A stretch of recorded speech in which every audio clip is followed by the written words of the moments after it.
Hi guys, I'm Fidelity, a producer from Berlin. I'm here at HHV doing Wax Wonders today.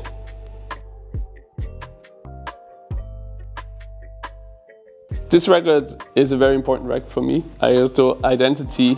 Ailton has been like kind of a spiritual father for me for a long time. He's a percussionist from Brazil originally and lived in the US for a long time. And he's really kind of woven into like the jazz DNA, I would say, from like the 70s or onwards. He actually played on Bitches Brew and he did a lot of stuff with like Wayne Shorter. He was in the Chick Corea thing, The Return to Forever. And this album is actually produced by Herbie Hancock. And there are some really amazing kind of holy grails of this kind of spiritual jazz. At least in my head, there's like the My Gambina and I think the Wake Up song is the one. Yeah, beautiful record. And I also really love about him that basically his wife is an amazing singer, and him and his wife, they kind of also always kind of produce or help producing each other's records. So he works a lot on her records, and then when she's done with the record, she works on his records. So it's kind of a back and forth. And there are these amazing pictures of them somewhere in Brazil in like a mountain house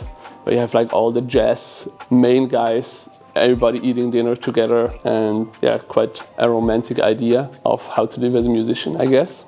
Although his wife, I think, was the first or one of the first people I know that actually released an album out of jail. I think she went to jail for some drug things, and they actually made it work that she could release some music out of there. And after that they moved to the US, and that's when they got really involved. I think they got signed to a label, I can't remember which one, but then they kind of really got into this like scene of the New York jazz world. And the common daughter of Laura Purim and Ailton, Diana Purim, is also a singer. And they even released, I think, a record together or a few songs together as a trio. And she also sings live in Ailton's band now. Identity by Ailton. Check it out.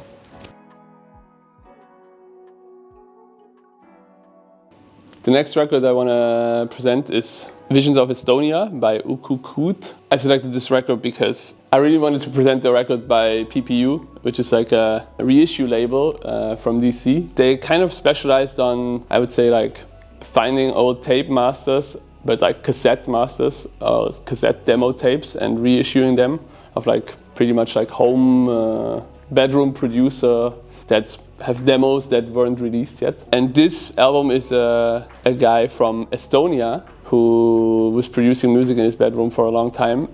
The kind of dramatic story of this record is that this album is actually dedicated to his mom, who used to be an Estonian singer. And Uku, I think, got sick and actually died in 2017. And now PPU has released a new record by him where his mom found new demo tapes of her son. And they did a new album, and she actually released it with them. So it's kind of like a family involvement. They have a lot of features, like him and his mom together. And yeah, the music is amazing. The song Visions of Estonia is just a brilliant kind of bedroom funk type of thing. And actually, PPU, brilliant label. I also found Teddy Bryant from a record on PPU. He did with Space Ghost a few years ago, and now he's featured on my new album. So very happy about that.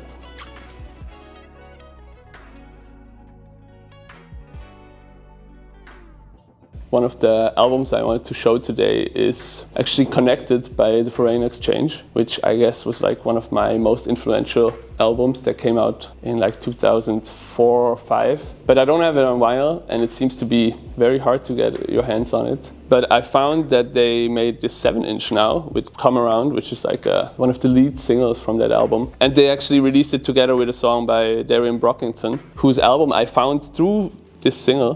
The song is called Wonderlove, amazing. And it's produced by Kaylin Ellis, who's a producer I really like, so it's a nice coincidence. And the Foreign Exchange was quite interesting because from what I know, they kind of met on the OK Player boards really early, in the early internet hip-hop connection days. And it's a crew by Fonte from The Little Brother, and Nicolay, who's a producer from the Netherlands. And they released a full album, amazingly sounding and like super complex, a lot of features and everything. And they haven't never met in real life before they released it, which, I mean, I think nowadays we have a lot of stories like this, but back in the early or mid 2000s was quite a novelty. And really inspiring as a person that is sitting in the middle of Switzerland trying to make beats and not really having a lot of people around to make music with. And also one thing that really impressed me at that time is that at some point I found a picture online of Nicolay, and he had this like ridiculously small setup with like super small speakers, and this album was really like sonically one of the most interesting pieces I've ever heard. And to see that someone made this on this like super small setup was just very inspiring.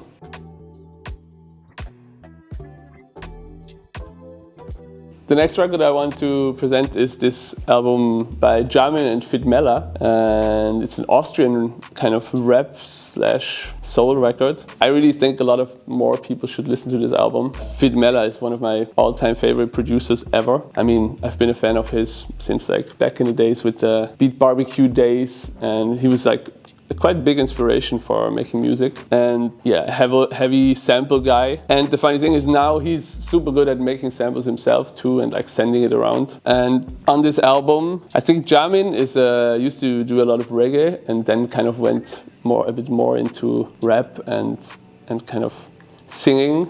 And I really think he does a lot of like nice kind of voice layering, vocal layering, harmony stuff on this. And also on this album, I think there's like one of my favorite German rap verses by DOS 9. Shout out to DOS. Yeah, amazing record. I really love it. And I didn't know it's a gatefold. That's always nice.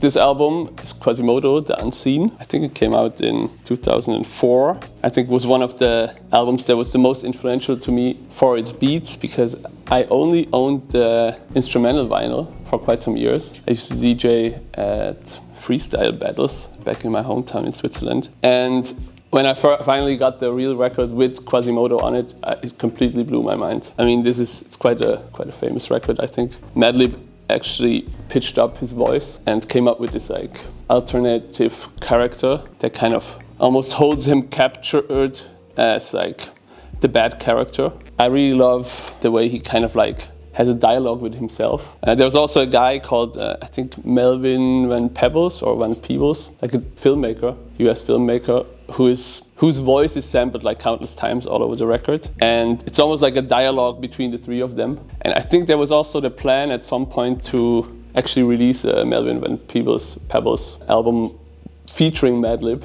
That was cancelled at some point, or I don't know. I think they announced it and then it just never happened, which seems to be happening a lot with Madlib projects, unfortunately.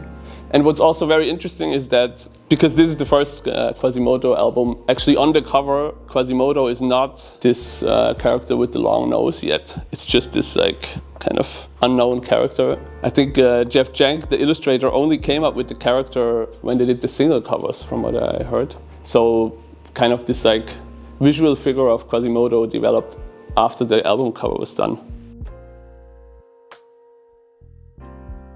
And of course, I'm also gonna talk a little bit about this album. It's my new album called I Guess I'll Never Learn. It's kind of my personal journey from the last 2 years. Quite a feature-heavy record. A lot of people that have inspired my musical journey in the last 5 years. Collard is on here, Jerome Thomas is on here, Rael. And what's interesting to talk about here is maybe the folded cover that I came up with together with my friend Fabian Bremer, which is like a pretty easy technique I actually found on this like found record from Japan. And I'm not sure if it was an intentional design choice but it was basically like just a vinyl inlay that was not really inserted well, and one of the sides of the inlay was on the outside of the record sleeve.